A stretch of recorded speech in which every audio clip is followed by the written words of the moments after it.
La tondeuse à gazon cassée. Bienvenue dans Tal From Returns. Où je travaillais, nous souhaitions utiliser des options à la place des retours normaux. Telles que les options de réparation. Exemple, quelqu'un a acheté une agrafeuse et elle ne fonctionnerait pas lorsque nous la testons, nous pouvons leur donner un prêt et l'accepter pour réparation, à condition que ce soit dans un certain délai après l'achat. La plupart des clients n'aimaient pas cette option, pour de nombreuses raisons, mais la principale est qu'ils ne pouvaient pas obtenir d'articles gratuits de cette manière. C'était super commun et je pense qu'en 1 an et demi, j'ai travaillé, une seule personne m'a proposé l'option réparation. Le reste allait avec soit juste me donner mon argent ou le classique, je veux un nouveau de la même chose.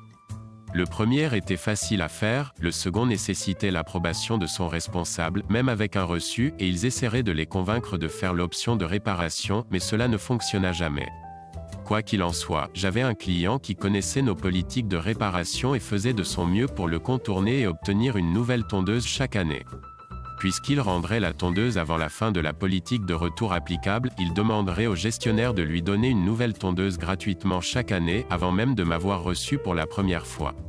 Je ne sais toujours pas en quoi cela constitue une bonne politique commerciale, s'ils nous veulent vraiment et ne payent jamais, mais ils m'ont dit de le faire quand même. Mais l'année suivante, j'étais un peu plus sage avec ces stratagèmes et avec d'autres et je me débrouillais bien pour faire tourner les clients en rond ou pour régler le problème afin qu'ils ne puissent pas se plaindre. La plupart des clients étaient des personnes honnêtes et bien intentionnées, mais il y en a quelques-uns qui essaient de truquer le système.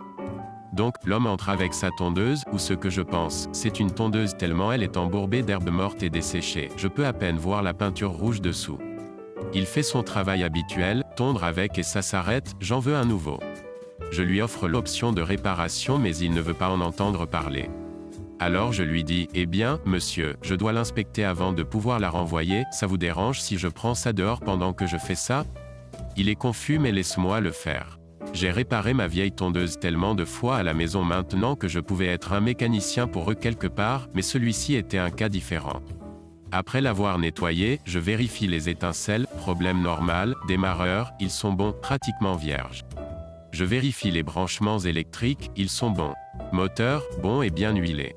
Composants de démarrage, sympa et bien réglé.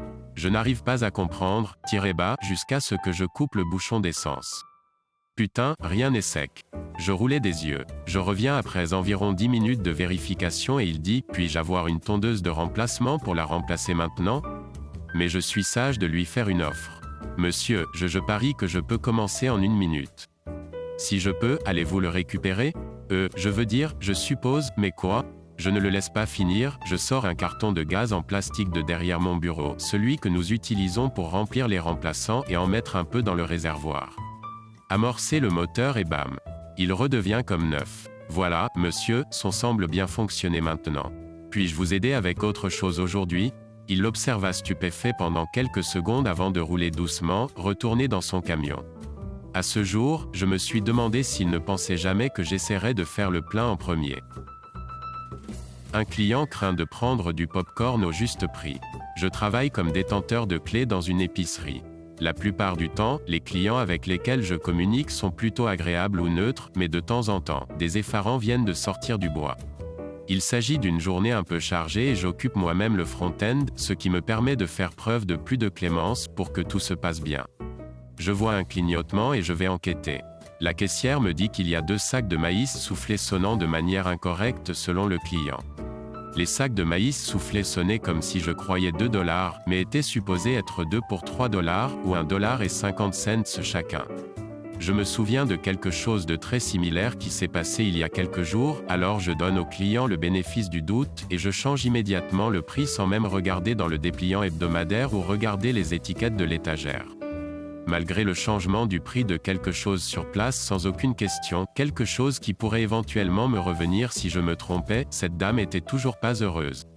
C'est la 2e fois que quelque chose ne se passe pas bien cette semaine. Votre magasin est en chute libre. Je vais me plaindre auprès du responsable, l'afficher sur votre page Facebook et contacter le bureau d'éthique commerciale. Je ne savais pas quoi faire si ce n'était que de partir.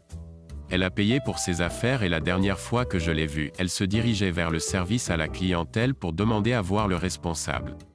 Je n'ai rien fait, n'entendez parler d'aucun responsable à propos de cette situation. Je n'arrive pas à comprendre pourquoi cette femme était toujours en colère alors même que le prix de son popcorn était ce qu'elle avait supposé être, parce que cela m'a pris 45 secondes au total pour écouter la situation et changer le prix. Abonnez-vous pour plus de contenu Reddit quotidien et appuyez sur l'icône de la cloche pour recevoir une notification quand une nouvelle vidéo est téléchargée. Partagez vos pensées dans la section commentaires.